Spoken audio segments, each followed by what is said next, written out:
What's good, y'all? My name is Lucas Lyons, and we got some things to talk about. I'm a little turned up tonight, and I'll talk about why. But first of all, shout out to my lymph nodes, because I'm a little ill right now. And, it was very swollen. So I'm going to be coughing, maybe making some nasty noises during the video. I got my water here, a little lemon in it too. Shout out to my immune system, my lymph nodes, trying to hold it down. I'm a little ill right now, so I apologize for that. But it's been a little while, back with racial puberty. Here we go. I hope you're doing well in your social distancing, quarantining right now. I got my notes. We're going to jump right into it. Now, first thing I need to talk about when it comes to racial puberty is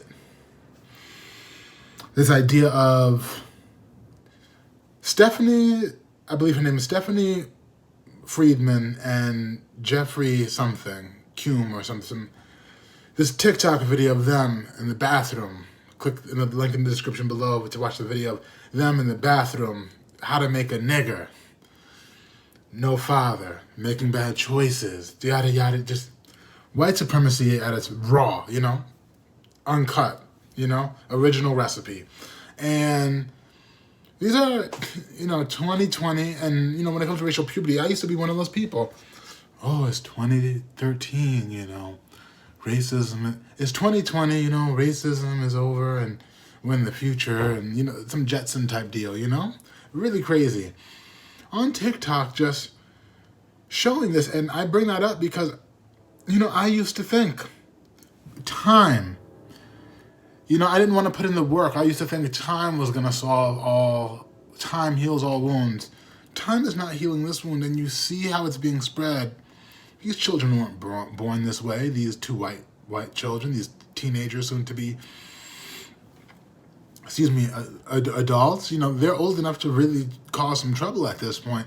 They're learning this at every family dinner, at every Thanksgiving dinner, at every Christmas dinner, at every Sunday service when they go to church, every vacation, everything. They're learning this all of the time. Dr. Kenneth Clark talks about this concept of Dr. Kenneth Clark, talks about this concept of osmosis and how, that's how white supremacy is formed. It's just, black people are taught this sort of inferiority complex through everything in the United States, and white people are taught the same way. And I think it's a good example to show when you have these two sane-mind young white people so venomously attacking black people. For what cause? For what purpose? This is like sport, And along my racial puberty journey, I used to be ignorant and naive enough to think that time would take care of this. But no, look at how it's 2020. They made this video like 2 weeks ago. And it's nothing to them. And that those are not the only teenagers doing that around the country. And they're learning this, you know what I mean? Anyway, Dr. Kenneth Clark talks about osmosis and how black people are taught, and I know I was taught growing up and just through, even if not explicitly stated, de facto of, black people are inferior and this is what you're learning. And you see the same, not the same, but in a different form, maladjusted personality when it comes to white people and just this hatred. You need to watch this video. It's actually, I know I shouldn't be laughing, and I laughed at it because, these type of white people make it easier for me to do what I need to do and, keep my guard up. And, it's just, I don't want to say it's nice to have a reminder because I don't really need a reminder, but it's kind of comedic. They're just nigger this, nigger that. What are you doing? Where is this? Where are your parents sleeping in the other room? What do you do? Where is this? You're quarantining, so let me make a video about how to create niggers. And it's so unbelievably I don't want to say unbelievably anymore because, again, these videos help me not say unbelievably because this is, white supremacy is. He talks about how it's almost religious at this point, you know what I mean? The craziest thing is these kids have been learning this all their lives. Who's teaching it to them, and what are they gonna, what are they gonna teach their kids? You gotta think about this because, they're about to be in prime fertile ages, and you think because they're from Georgia, You think when they go to college, like they're gonna be in classes and have enough theory to really go out and understand, and we shouldn't be doing those things? Absolutely not. And this is happening everywhere across the country. Osmosis is a real thing, and it is just. It's so. I'm glad that this video came out, because I'm sure that there are hundreds of thousands of them out there. You know what I mean? And it is what it is at this point. I think they got expelled at some point. But and then this is why I'm a little turned up, because going into this next piece of this video is, God bless and shout out to Yvette Carnell and Antonio Moore. Say what you want about them, about anything, about any ad hominems, get a little philosophical on you right now, any ad hominems you want to throw their way. Everything that they've been saying for the last, what is it, half a decade, if not longer, everything that they've been saying is coming to fruition.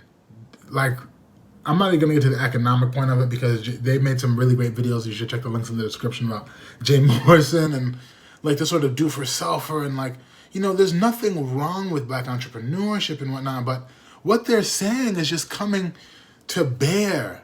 And we're seeing this, and I feel like so much is coming to light at this moment. And one of the things that Yvette has been saying, and I don't want to say I've been on the fence about, but I haven't been a staunch advocate for it, because I was a little nervous to speak up about this notion of, and it was really let's call it what it was, an erasure of ADOS history and lineage. I was nervous about that, because I was all about non-white people of color.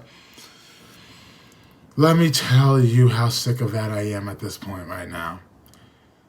No, like the instantiation for what made me realize that, like, that's it. It was AOC, and just the way that she's been speaking recently, and the way that she talks about non-whites.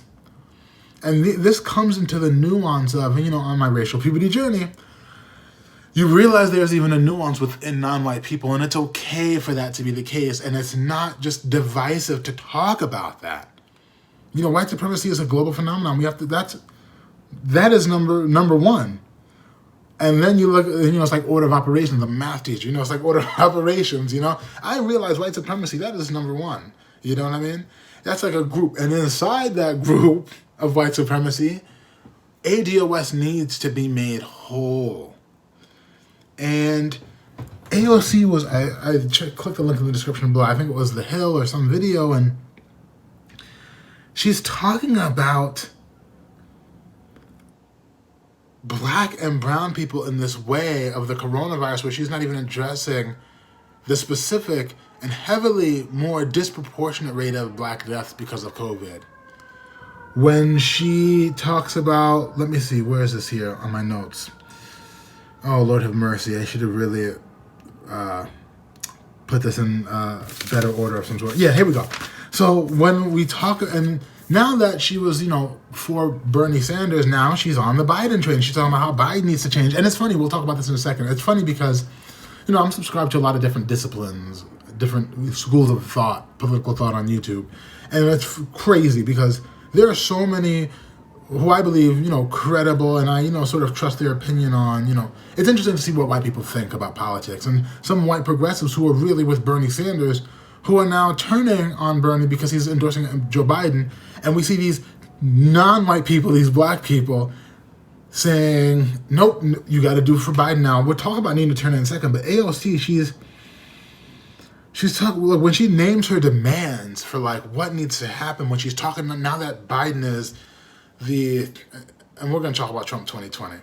Now that Biden is the Democratic candidate, she's talking about the demands. Let me tell you what she listed as her demands in this order: immigration, Puerto Rico, and she said it like that, Puerto Rico, healthcare, climate change.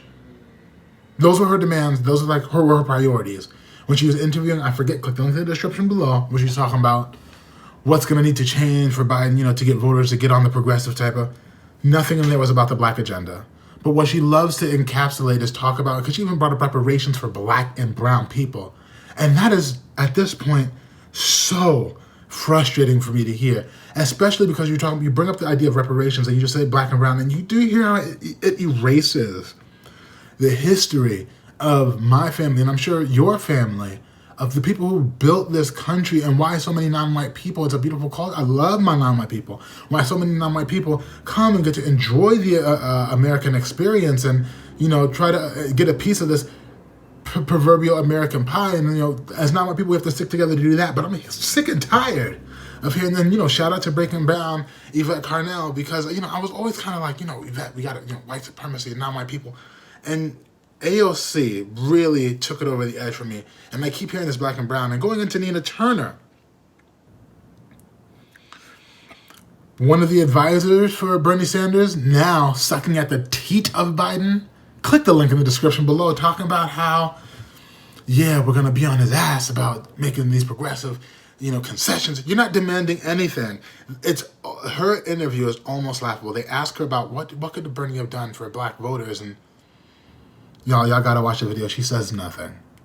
She turns it. It's like, I was laughing listening to it because this black woman, Nina Turner, was a senator, I think in Ohio. What was she doing there? I know I'm a little nervous. And I gotta look at her record. What was she doing there? You need to watch the videos. What are they doing for black voters? She said, well, the young people and a lot of millennials, and nothing about a black agenda. Nothing. She didn't even say the word black, I don't think. She barely even said the word black, and you talking about speaking truth and power. Nina Turner, please. It is awkward and embarrassing to see you in these interviews when you have these white progressives who seem like they're more informed because they're saying no, because even I'm not a Bernie stan. I'm not a Bernie. I don't support Bernie because he said reparations. I wasn't even with Bernie. But even if you were with Bernie, and now that he's with Biden, and you were, it's just so incongruous. And you see these white other progressives just speaking out and saying, no, it's wrong. And then you have these, Nina Turner, this black woman, come on now, fighting for Joe Biden? Shout out to the Progressive Voice, because, he's somebody I recently subscribed to. Check the link in the description below. When he's talking about how, people are going back and forth, and how, Joe Biden compared to Donald Trump, his words, not mine. Check the video below.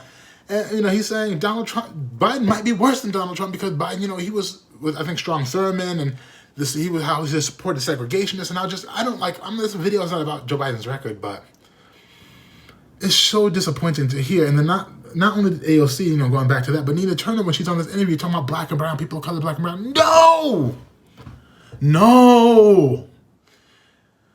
Oh my goodness, by 2050, black people are going to have nothing. You gotta speak about that. Again, and I'm glad I made this YouTube channel. I really got the courage and the confidence from Antonio Moore and Yvette Carnell, because there's no, I don't know what else. It's out there. It's out there. Let it be known. No more hiding. It is what it is. Black people, there's a shift. There's a shift happening. Anyway, and then Briahna, I think her name is Briahna Joy Gray. Another senior advisor, or the senior advisor. Oh, I understand about the black woman misfits thing. I see where that quote came. I didn't pay attention to it when it was out there, but I see. But that's a different conversation.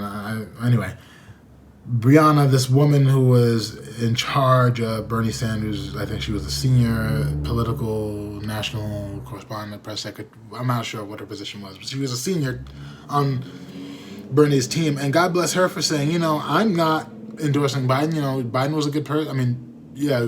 Bernie was a good candidate and yada yada, but I'm not endorsing Biden. Good for you. Good for you. And click the link below. She was on this interview with The Hill, I believe, and what were her demands? When they said, well, what is Biden going to need to do? Was it a black agenda? What is it about black infrastructure? What is it about black families having zero wealth by 2050, yet building this country? What's about reparations? What's about what about the historical state, federal violence against black bodies? No. the woman named climate change and Medicare, which is part of the Black agenda. No ADOS people should be paying for healthcare. It is what it is. But she's the first that climate change and then Medicare. I mean, y'all ever seen that Lisa Simpson meme where it's like when you go to sleep because you're so hungry but you don't have nothing to eat, you just like it's just like what like. I mean, Nina Turner, when she was, like, her demands were, what, Medicare, Green Deal. I'm not sure if I spoke about this. Nina Turner, when she was during her interview, she was like, when you talk to Biden, because I speak truth to power. Yeah, sure, Nina. Sure, you speaking truth to power, girl. What are your demands of Joe Biden? Medicare for all, Green Deal, student loans. Okay. I mean, okay. What were you doing in Ohio? Now I gotta do some research because you scare me. You're making me nervous. Making me a little too nervous. Yeah. Oh, I'm not sure if I gave that shout out to a Progressive Voice when he's talking about how there's some dude, I forgot, he was going back and forth on Twitter, and he tried to quote Cornel West, and Cornel West got behind Biden. Progressive Voice said, I don't even know if that's true, and a lot of people wouldn't do that, I don't think, from what I've seen. And I don't think Cornel West would endorse Joe Biden either, and I'm glad Progressive Voice shouted that out. Some white man using Cornel West, throwing him up for his shield. Shut up. Stop that. I need to do some more research on that. You should be ashamed of yourself. You know what I mean? But, yeah, so that's all I really had for tonight to talk about. Trump 2020. Got about 2 minutes left. Now, I'm not voting for Trump, I just put that there to sort of be provocative and hopefully get some clicks on these videos. But Trump 2020, I mean, again, the Progressive Voice, someone who I recently subscribed to, sounds knowledgeable and he sounds progressive, and, he's going to vote for Bernie, I think. And, he's talking about how, Biden might be worse than Trump in some instances. Now, I'm not saying policy-wise or whatnot, but America's doing this to themselves, and Trump is probably going to win in 2020. I'm not voting for the man. I suspect him to be white supremacist, just as I suspect to be Biden a white supremacist, which is like, for black people, what's really going to change between Biden and Trump? Like, a lot of white people are acting like this is the end of the world. Like, another Trump, another foot. Like, it's funny that some white people already know what it is and they know Trump is going to win. It's funny. There's a sort of notion in the white community that, Biden won't win, There's some people on the progressive side who consider themselves progressives not voting for Bernie, and what is going to change for black people? I mean, I feel like black people know, black people have been knowing what's up, which is why I find it so funny when I look around and how white people are sort of, it's like that skit with Chris Rock and Dave Chappelle, where the white people around them are like, oh my God, I can't believe Trump won, and they're just looking at each other like, it is what it is. Like, what's happening. Black people need to continue to make demands, have to continue to let the politicians know, have to continue to organize, have to continue to communicate, have to continue to make it ourselves knowledgeable, because, the data's out there. It's going to happen. There's no other choice. It is what it is. And thank you for watching. Thank you for listening. Hope this video found you well. And like Demcat says, from Malcolm X, but the way Demcat closes out his videos, the future belongs to those who prepare for it today.